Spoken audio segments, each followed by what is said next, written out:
what are you willing to do to get to the next level? And I want you to think on that. And I'll bet you the majority of you are going, whatever it takes. I'm a go-getter. I'm whatever it takes. Because my next question is are you willing to slow down? Whew. And I guarantee y'all are uncomfortable, right? I'm uncomfortable saying it to you, right? Because what happens is, no, I'm willing to take whatever I'm willing to do.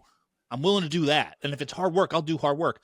I'm not afraid of hard work. You know what I'm afraid of? Sitting down doing nothing. I'm afraid of sitting back going, am I missing an opportunity? I'm afraid of sitting back going, yeah, but we only made $1 million, $2 million, $3 million. There's another $1 million I can make. I'm afraid of sitting back. And when you're afraid of sitting back, you never get to experience life. This is Coming Up Clutch with JR, helping the world's best in sports, entertainment, and business make winning a lifestyle. What's up? It's JR, and welcome to another episode of Coming Up Clutch. Today we'll be going behind the scenes with my man, Matt Granados. Matt is the founder and CEO of Life Pulse, Inc., where he's made a name for himself, helping leaders fix what most people never even see. The process problems that quietly create people problems. He's a two-time #1 international best-selling author, a dynamic keynote speaker, and one of the few guys out there who could take a big abstract idea and turn it into real, measurable results. The dude, he's got receipts. He took Craigslist hired crew and turned them into a $40 million sales team. Since then, companies like Google and X and the Air Force, they've tapped him to help them reduce burnout, sharpen their retention, and engineer cultures where people actually want to take ownership. Matt's signature Life Pulse methodology teaches what he calls optimal performance, not the burnout-prone grind that most high achievers fall into, but the highest sustainable output a human can give when structure and intention finally work together instead of against each other. So if you ever felt like you're just pushing hard, but you're leaking energy everywhere, or your team isn't performing anywhere near their potential, or you're winning on paper but struggling to stay consistent, this conversation is going to flip a few lights on for you. So today we're going to talk about the whatever it takes mindset and the hidden fear behind it. We'll get into why you should live and process life 1 week at a time. We'll also get into the maturity shift that most high performers avoid. And if you're empowered by the show and learning something, make sure you follow us on Apple Podcasts so you don't miss out when we drop new episodes. Just hit that purple plus on the top right-hand corner of the podcast app. When you do that, people who want to see this, need to see this material, this content, makes it easier for them to see it. And of course, share it. Play that hero to your family, friends, and teammates by giving them the link to this or sending them to comingupclutch.com. And when you go and post about this episode on social, make sure to tag me and Matt. All right, here we go. Let's get Matt Granados live on the mic. Matt, my man, say what's up to the Coming Up Clutch crew. What's going on, buddies? We're excited to connect. Excited. We were joking off air. I should have hit record sooner because Matt went on a parenting rant and an application rant. Oh my God, it was pure gold. So we're gonna try to replicate. I'm still that fired up, so I'm sure it will come out. Just now that I got round 2, it might be feistier. So let's do it, man. It's good stuff. All right, before you get feisty, we need 2 things from you. First, okay. I want to hear an embarrassing moment story, and what, if anything, you did to overcome this event in your life. Yeah, so embarrassing. It's hard for me to be embarrassed until I'm really embarrassed. So this one, it turns out well, but basically in a 30-day period, my entire life kind of collapsed from underneath me, right? So this doesn't start off that funny. It actually doesn't end that funny, but I'm excited where it brought me. I'll never forget, it was May, and April, I'm sorry. I'm sitting there and getting my taxes ready like every good entrepreneur does, like in April, for April. And my accountant, I give him a call. I'm like, hey man, like something's wrong with the way you're doing our books. Like this is where the embarrassment comes in. I was so arrogant, so unaware of how wrong I was in what I thought. And again, it was like Matt's filter was true and then everything else fits into my filter versus there's a truth filter that Matt needs to learn how to get in line with. I call him and I'm like, hey, your books are off. Something's weird. I don't know what's going on, but like we don't have the money that we should have and all this stuff. And he calls me back and he looks at me and he goes, hey, you've an inventory-based business, you idiot. go count your inventory. Like you have 0 inventory counted in your books. I'm like, all right. So I plan my whole day to count my inventory, get my little clipboard, right? I go into the warehouse that I haven't been there and I don't even know how long, and go to count it, and nothing's in the warehouse. So I call him back and I said, you're wrong. It's not an inventory issue. Something's up. He goes, no, you're wrong. Somebody's stealing. Turns out my employees embezzled about $250,000 worth of product. And I'm sitting there going, all right, it's time to pay taxes. And I have no money to be able to do any of this. So that's how it started. At the same time, my birthday is also in April. If you guys, April 16th, if anyone wants to send a card. And in that situation, I go to get a physical, right? That's kind of my birthday to myself to make sure I'm alive, right? And it reminds you to do it. So I go and the doctor sits there and they're like, hey, your stress levels are so high. Like you are not ever coming down from fight. Like you're constantly at fight to the point where I've actually like trained my body, not in a good way. Like, again, we'll talk about that from an arrogance perspective and actually a very dangerous way, that I don't feel when I'm stressed anymore, but it impacts my body still. Does that make sense? So like in certain situations, which we'll get into that with my daughter, it's helpful. But in most situations, the trauma still hits my body. Like it still impacts my body. They're like, you need to bring your stress down or you won't make it past 40. Like you will not survive this. I'm like, all right, so financially I'm a mess. Physically I'm a mess. Spiritually, I didn't have time for any of that stuff because I was too busy growing the business. But I knew I was going on vacation at the beginning of May to Greece with my fiance. So as long as I can make it to that vacation, I'm sure I could regroup and get things figured out. The day before we go to the trip, she gives me the ring back and says, I can't do this anymore, and walks away. So in literally less than 30 days, my entire life flipped upside down. I ended up going on the trip by myself and then came back to like this nothingness. And what I call this is my heartbeat, right? It's when you look at the way life works, it looks like an EKG, which is up, down, up, down, up, down, up, down. And then I always ask people, like, what's a flat line? And everyone's like, well, that represents death. And I say, well, it doesn't actually represent death. It represents the absence of life. So all it is a heartbeat, and I was just on the down. And if you remember, as long as you keep moving, it does come back up. Yeah, and you have to recognize the fact. So it was embarrassing because I was, this young multi-million-dollar earning entrepreneur. I was still doing like in groups and meetings, but I had this kind of secret of like, my fiance obviously doesn't love me. She's gone. I have no money, but I have this multi-million-dollar business, right? So that's the concept of like, people will talk about revenue all day long. Revenue never impresses me. Profit is what I want to focus on. I've met a lot of poor people with multi-million-dollar businesses. So all that being said, that was the most embarrassing moment of my life. But the reason I say I want to share it is because it was the most pivotal moment of my life in the sense of me coming around. I mean, outside of knowing who Jesus is, of coming around and figuring out I'm completely wrong in every area of my life, and I was the last to know about it. How foolish am I? And that's what led to the business that we have right now. So embarrassing moment. Sorry, it wasn't like, I made a mess of my pants or anything, but that's maybe it's still to come if we do this again next time. We do have one of my guests who definitely shared one of those stories, but we won't get into that.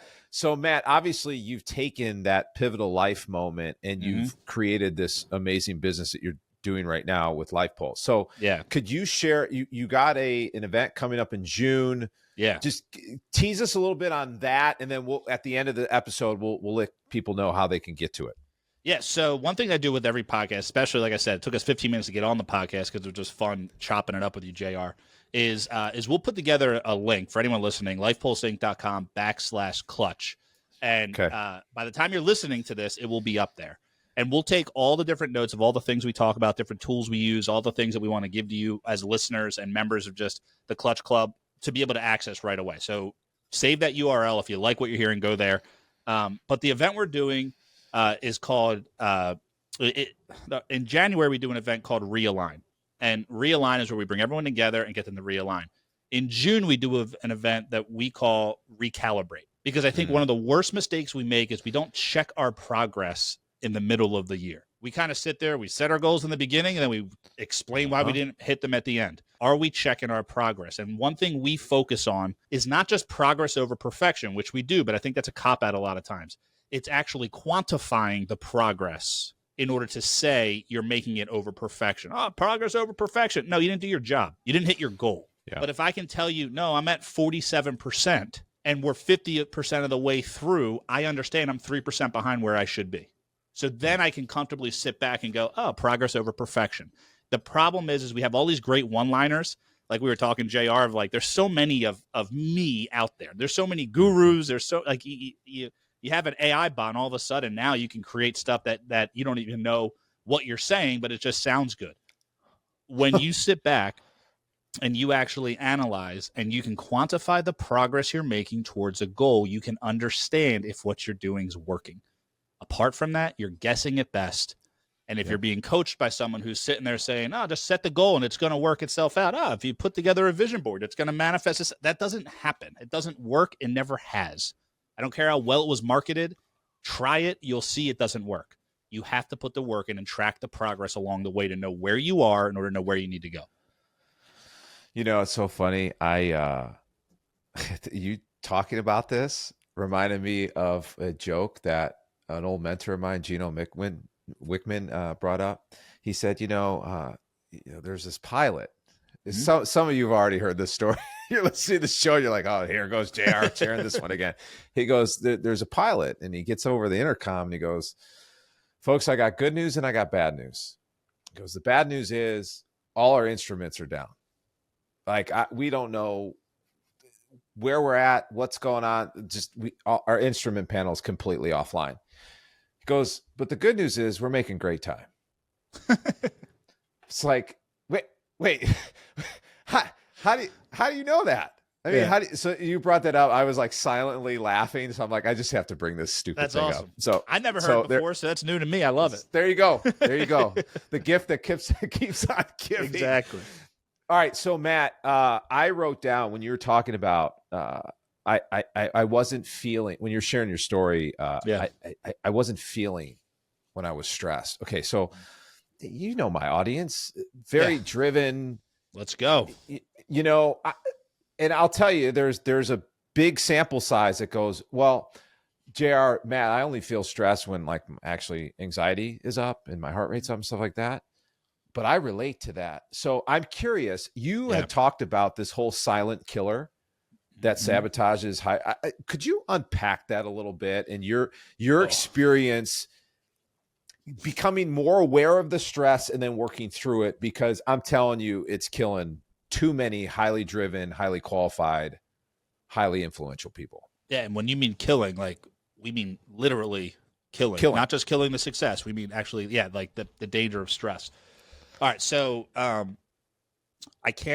going to unpack this heavily because it's such a big deal, right? So as we go through and connect that mind over matter, one of the main focuses that we need to pay attention to is the difference between high performance and optimal performance, right? And this is where the essence of everything we teach came in. So for your listeners who are high performers, I'm going to ask you the question. I want you to listen to this and come along this journey with us in this, all right? Podcast, normally you're just listening to two people talk. I'm going to talk to the audience, and I want you to go through this exercise with me. What are you willing to do to get to the next level? And I want you to think on that. And I'll bet you the majority of you are going, whatever it takes. I'm a go-getter. I'm whatever it takes. Because my next question is are you willing to slow down?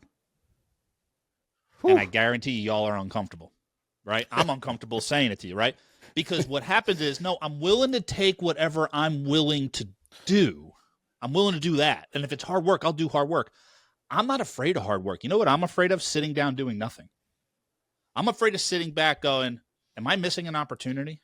I'm afraid of sitting back going, yeah, but we only made $1 million, $2 million, $3 million. There's another $1 million I can make. I'm afraid of sitting back. And when you're afraid of sitting back, you never get to experience life, period. So what you're doing is you're sacrificing unnecessarily, and you're saying you're doing it to provide for your family. You're saying you're doing it to build a better life, to provide for the community. But when you break it down, you're doing it to feed your ego. Now, again, y'all might not like me now, but I'm not here for you to like me. I'm here to share truth.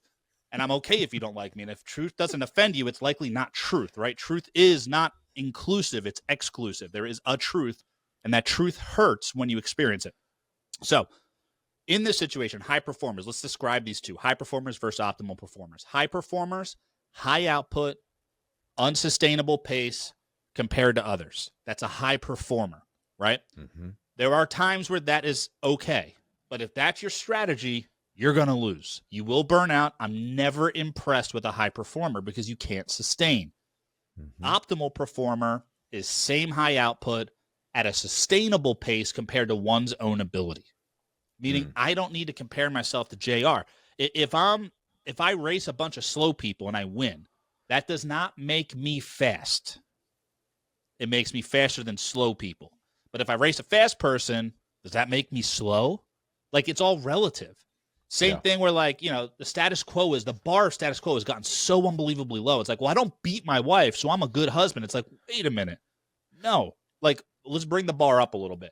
So as high performers, if we're comparing ourselves to the low standard, there's nothing impressive about that.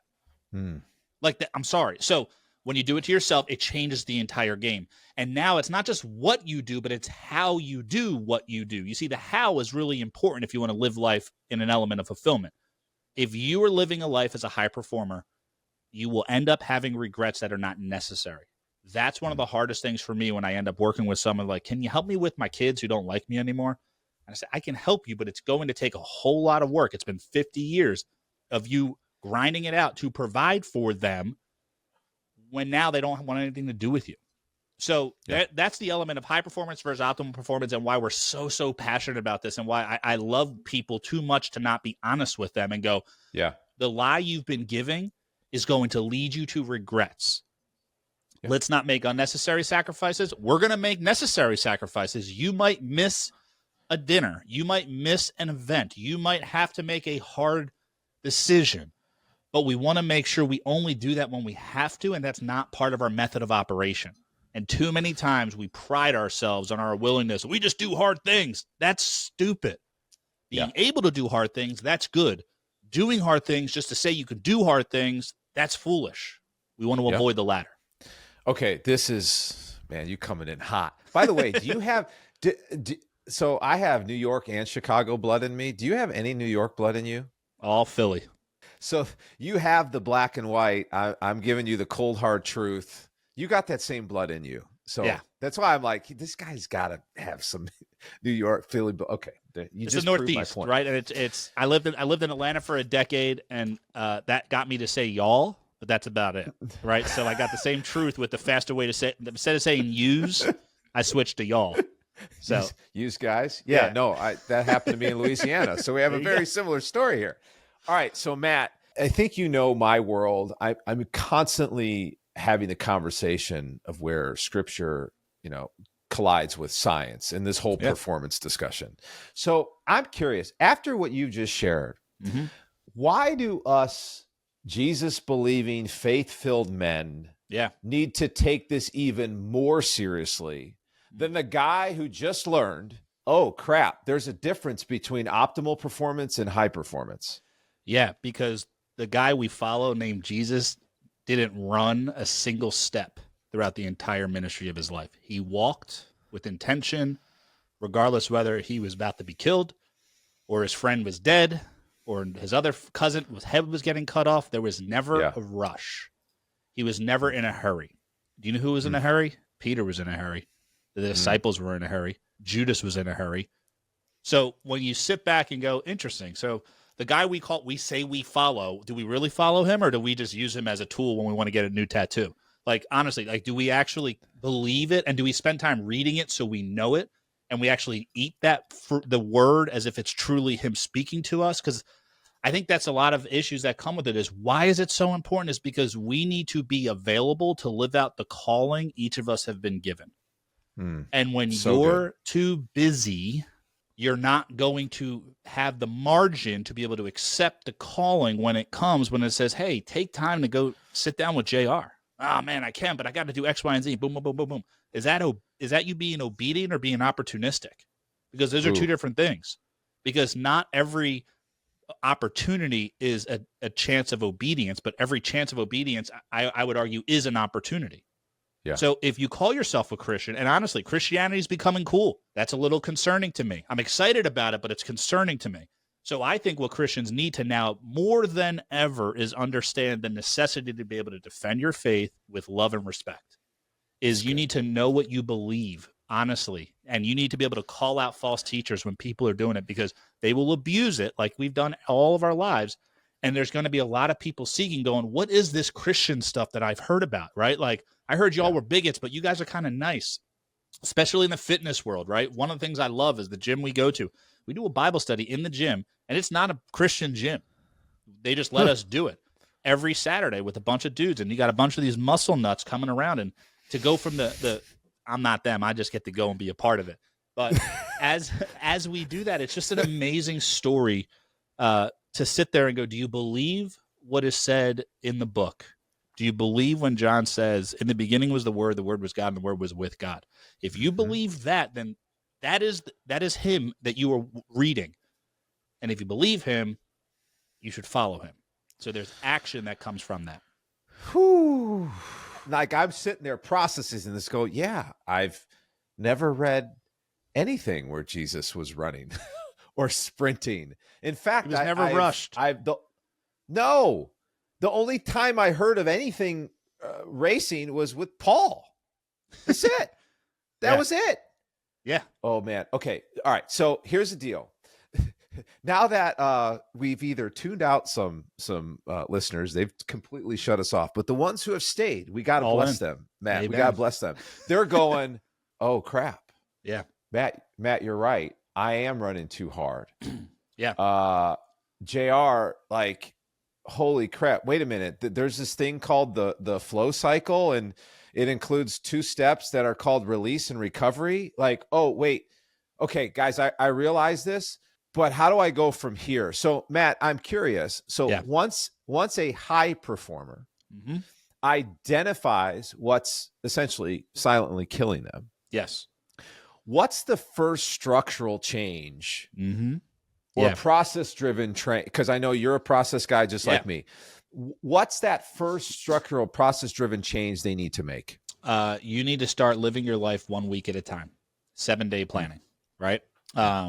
Obviously, you can go the biblical route on this one too, but I think there's truth to that. But there's a reason the week exists. And what I say is that every other measurement of time has some form of a survival benefit, right? So let me explain that to you. A day, you walk during the day, you hide or sleep at night, right? As humans.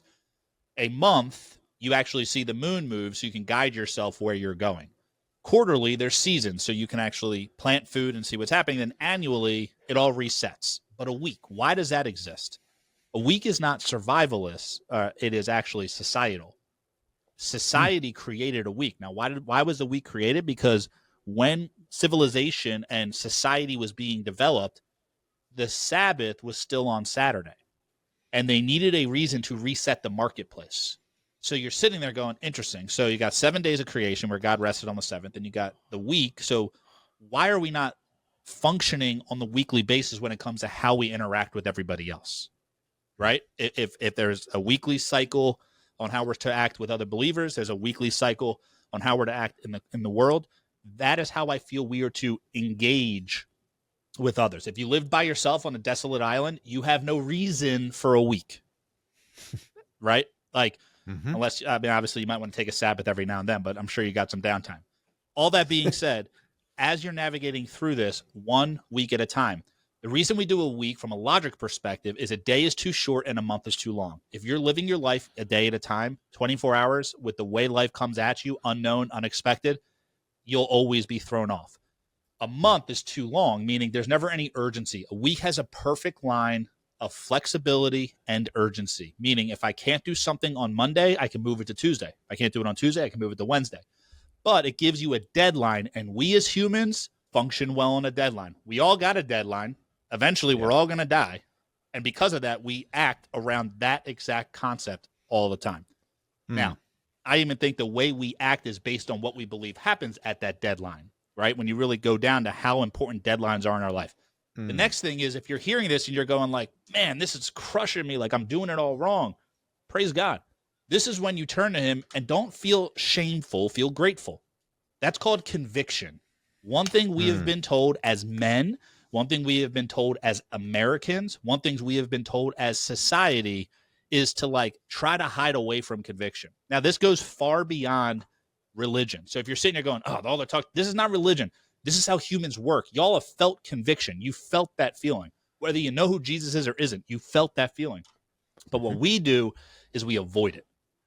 Instead of calling it God like I do, I used to call it hunch or intuition, right? All these things, and it's like a muscle. The more you listen, the better you understand. But we get so arrogant and so egotistical, it goes, oh, you know what? I shouldn't offer to help JR in this way.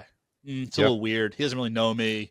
And I start backpedaling back. Or, you know what? It's not that big of a deal that I'm doing this one more time.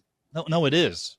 It is. So you experience conviction, and what you do is either you lean into conviction to experience correction, or you move away from conviction and you will always feel condemnation. Always, always, always. So as you're navigating this and pushing it through, like that's what we're running into. As you're hearing this stuff, we call it truth-based transformation. This is how we coach. Truth leads to tension. Tension leads to transformation. Our systems bring you through the tension. That's our whole focus. And because of that, I don't need to know what you do for work. I don't care whether you're an executive, an entrepreneur, a professional athlete, any of this. It doesn't matter. Once you experience truth, we as humans have a really hard time not experiencing the transformation. If we run from the truth, if we ignore the truth, if we get scared in the tension, you might not experience that transformation, and it's just unnecessary pain. Yeah. Oh man. Okay. This is pure gold. And by the way, my attorney, law school, logic thinking brain just started connecting dots. Like you should see my notepad right now. Got arrows, dots, and all that. But I wanna process this out loud. This is for whoever's listening today. This is for you. And Matt, you could make sure I did this right. Happy to. So I'm sitting here going, first of all, you go, we need to stop being shameful and start being grateful. My head went, and then you followed up with, in order to understand, we have to listen. Like that listening is part of the deal. And I'm sitting here going, well, wait a minute. The more we slow down, the more we have a chance to listen. Bingo. The more we have a chance to listen, we're going to have a better understanding of the truth and not the lies. Yep. And in that situation, we're in more position to be grateful than feeling shamed, embarrassed, or wrongly convicted. Yes. Did I connect those dots right? Yeah. Can I go even deeper with that? You're spot on with it, because go. The key is you go from slow to smooth, smooth to fast. So that's the process we're going through. We're going to go from slow to smooth, smooth to fast. In that slow to smooth, you're going to create what's called margin. The way you create margin is the I word that we use for everything, which is intention. And intentionality is the catalyst to fulfillment. I've never met someone who's accidentally become fulfilled. I've met accidental rich people. I've met accidental professional athletes. I've never met an accidental fulfilled human being. It's all based on intention. That's why Life Pulse's tagline is bringing intentionality back to life. It's resurrecting intentionality. That's what we're focusing on, both bringing it as the forefront, but also bringing it back. Like, we need to be intentional with it. Now, with that, what you're now building is what we call the currency of availability. So when it comes to availability, one of the worst things that we have is what we call time poverty. And in time poverty, it's when you feel you don't have enough time. When you feel you don't have enough time, you're less grateful, you're less philanthropic, you're less willing to help, you're less willing to listen. You will go into survival mode, your crocodile brain kicks on, and you have no care for anyone else besides yourself. I love the concept of an abundant mindset, but I always think it's funny when I meet someone, they're always rushed. Oh, it's an abundant mindset. We got to go, go, go, go, go, go. It's like, wait a minute. I thought it's well, not time. Time's not abundant, but money is, and contacts are, and clients are. Oh, okay, so you just want me to share what I have. That's what you're basically telling me. But if you truly have an abundant mindset, why are you in a rush? If you truly, like, does that make sense? So 100%. Are you available? If I could get one thing across high performers to get the optimal performers, and then the optimal performers, once they get there, is, are you available? Are you available to go see your kid, your wife? Are you available for that birthday party? Are you available to go to that school function that other dads can't go to, other moms can't go to? No, I'm just too busy working. Why are you working? Well, because I want to provide for my family. Oh, really? Well, what do you mean? Like, I want to make a lot of money, so then when I retire, I can spend time with them. Well, what about spending time with them now? Because these are the pivotal years now. I call that doing all the wrong things for the right reasons. Yeah, it's so a good. disaster. I want you to do the right things for the right reasons. If your goal is to spend time with your kids when you hit that point of success, go do it now. Like, go hang out with them now. I promise you that 30 minutes is not going to stop you from whatever success you think you're going to get later. But it's going to allow you to enjoy that time with them when it comes. I absolutely love this. This is, again, if you're a listener right now and you've been listening to all my shows, you've heard this come up. Matt, I call it the runner-up mindset. I had it for years. Yeah. All of us are trying to win in some capacity. I was always finishing second because I was always the guy, driven guy, high performer, who said, when I'm successful here, then I'll be able to take care of my family. Bingo. Then I have this life-changing car accident, and I sit down with my wife that next morning at breakfast, and I said, honey, I fired myself. And she goes, what? What are you talking about? What's our backup plan? And I said, I don't have a backup plan. I have a primary plan, and that's you, that's our family, and we'll see where it goes from there. Amen. The rest is history. So completely talk about accidental. That was a total accident, literal to an accidental mindset to go, oh, wait, if I put God and my family first, wait, then I have exponential success? Wait a minute here. How does that work? Yeah. And I love how you talked about this in the currency, because God talks about resources. Yeah. Or I'm sorry, stewardship. He talks about stewardship. Right. And whether the resource is time, whether it's relationship, whether it's money, whether it, fill in the blank, the stewardship piece is what we are called to be after. I mean, if we're just totally neglecting everything he got us, what's the point of living? And the stewardship's a word that I think is mistaught and understood in general, because it's like, I'm a good steward. Look, I saved my money. I'm frugal. That is not what a good steward is. Okay. That might be what God's calling you to. Stewardship is how we respond to what has been presented to us. It's what we were called to do. We have responding appropriately has been given to. And I think the way that you had the conversation with your wife, when you go through and you figure that out, what you're going to find is it's all about how we respond.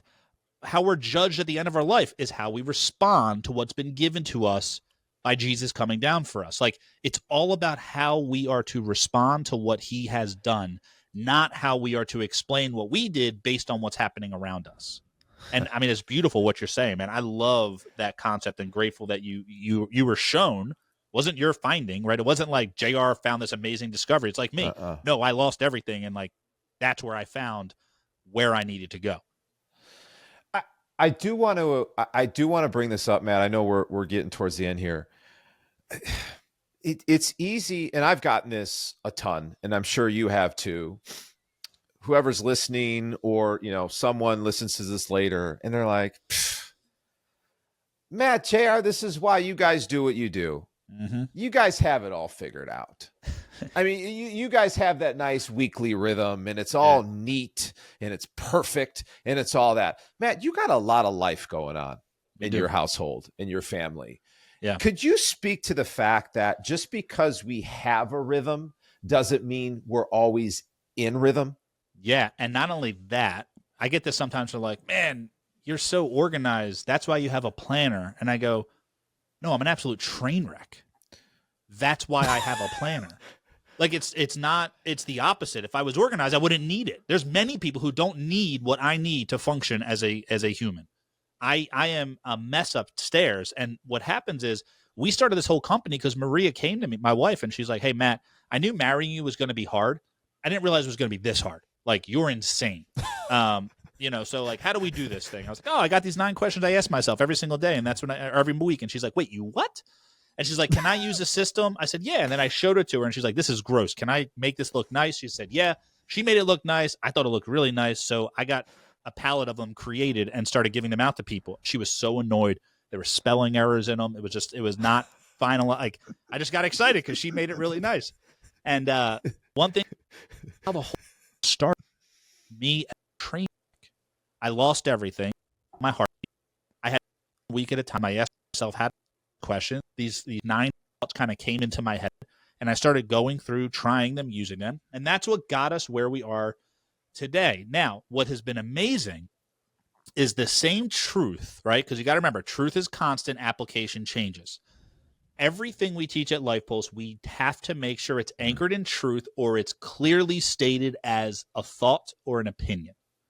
Either it's anchored in truth or it's stated as a thought or opinion. So some of the stuff on social media, some of the stuff on our online coaching programs, like we will state, hey, here's my thought on this. But when we teach content or create a product that's anchored in truth, we test that based on our situation. And this is where I'll go with this. Our family life is quite interesting, right? We have multiple businesses. We have a foundation. We're really active in our community, in our church. We do all we can. We don't have a calm life, to say the least. On top of it, we have a daughter, Natalie, who's 8 years old, who has a very rare genetic disorder. She's the 17th person in the world to ever have it, youngest by far, hands down the most aggressive. The best way to describe what Nat has, it's called Pyrox D1. It's not named. It's named after the one gene that, out of the 26,000 that's affected, is her muscles don't work the way ours do. So everything else is totally fine, but gravity is her worst enemy. She's been in a wheelchair since she was 3. Anytime she gets a cold, it's really bad. We usually end up in the ICU for anywhere from a week to 21 days. So, like, you run into it, and we still function. When I do keynotes, part of the contract in our keynote, if it's during 6th season, is that I can do the keynote remotely if my daughter's in the hospital. But I got to send a doctor's note to show that this is the case, right? Like, this it's what we have to do based on the life we were given. It's how we play. So everything we teach with Life Pulse goes through 3 specific filters. The first is, does it work professionally, right? If I'm charging you, I want to show you I can get an ROI. Does it work professionally? That's an easy one. Many things work professionally. It's not that hard what you're supposed to do to be successful. The next one is, does it work personally? Does the same truth work in my personal goals, my relational, my physical, my internal? And if it hits those 2, we bring it to the family. Does it work with my family? Does this help my daughter live an easier life, or my son Ziggy, or my other son Teddy? And does it even work with the dog? Like, does it go that far deep? And if it goes that far deep, I know it's truth, and I present it to clients. We literally put everything through that, because I don't want to present something that's not true. Because guess what? I don't have time to learn how to increase my sales and not be a better dad at the same time. I don't have time to learn how to be a better manager, but not a better husband. To the concept of stewardship, our lives are very clearly shown based on how we respond to the truth that has been here since the beginning of time.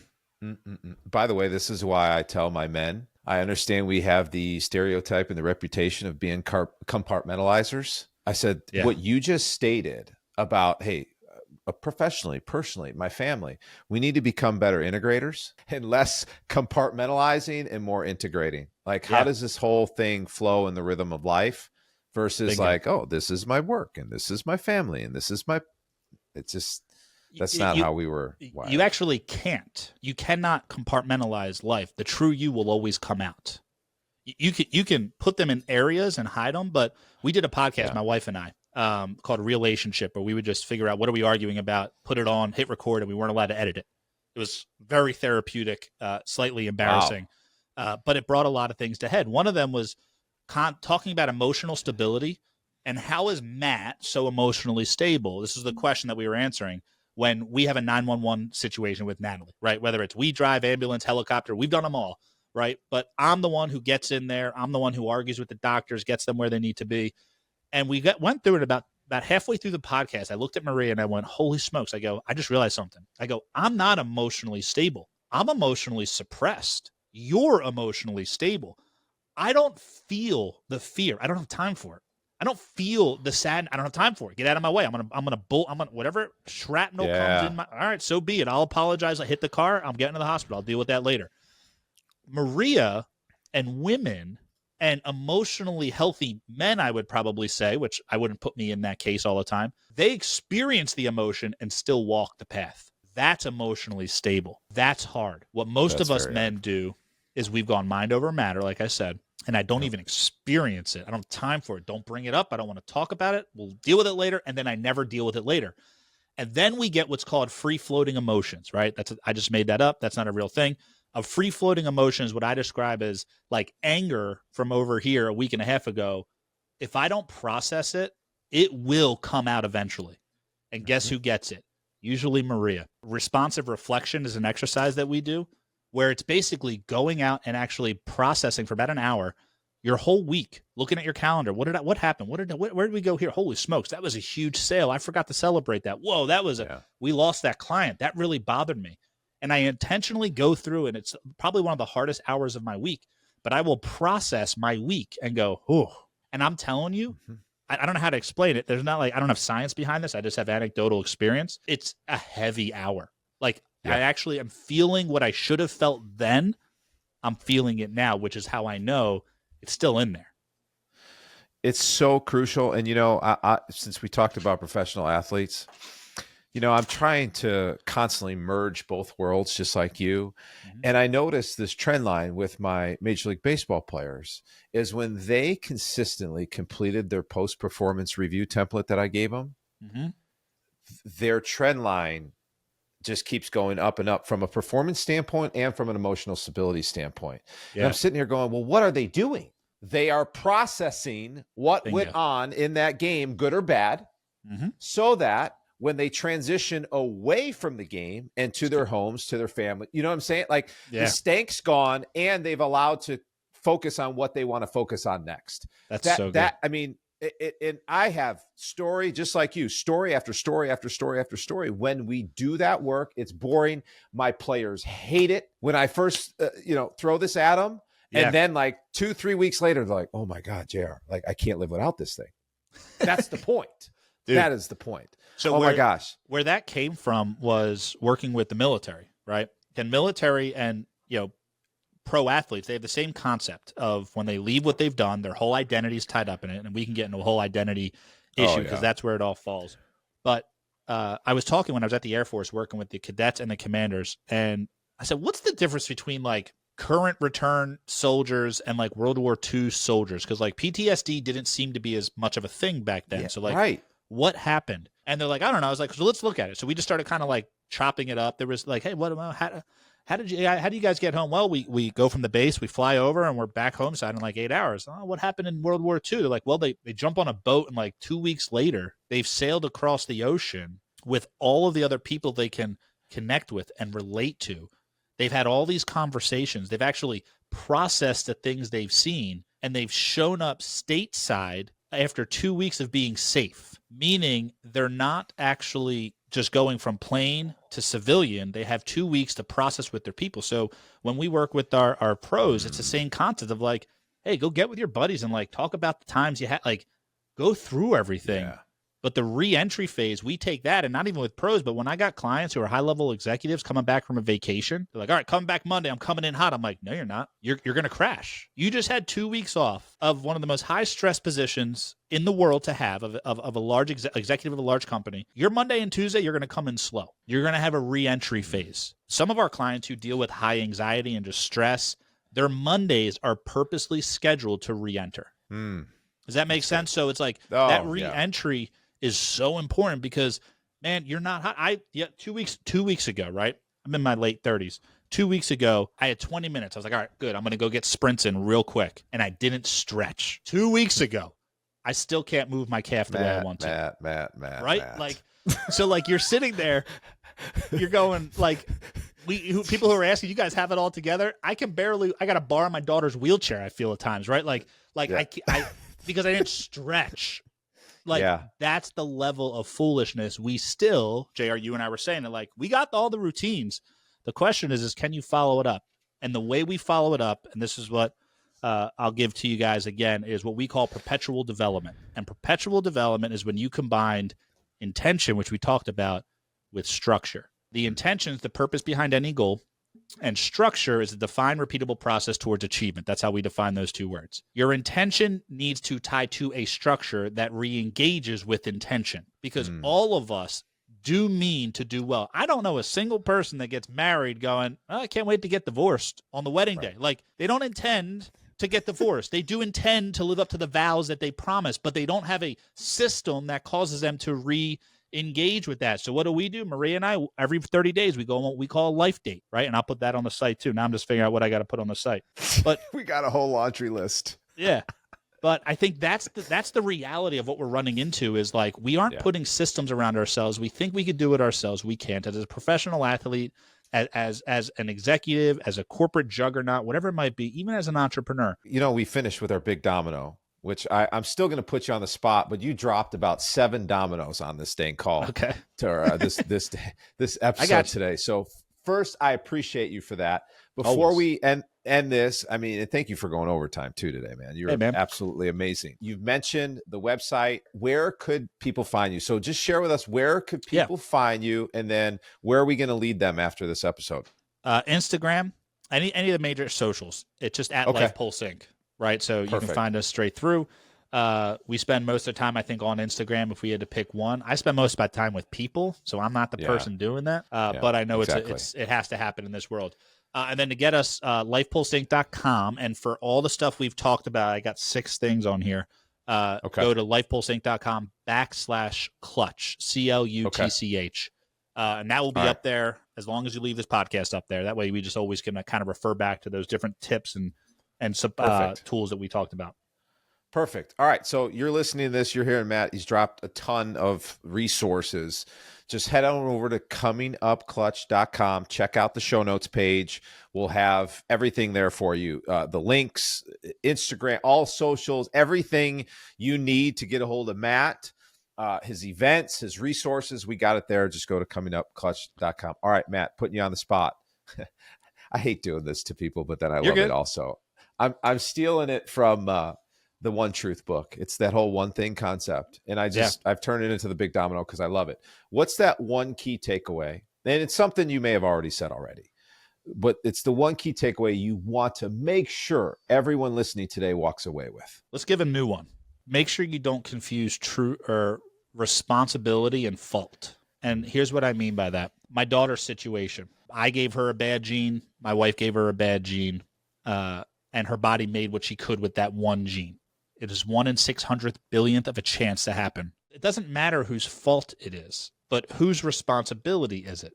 And in your life, if you're focusing on fault, you will live a miserable life. Focus on responsibility.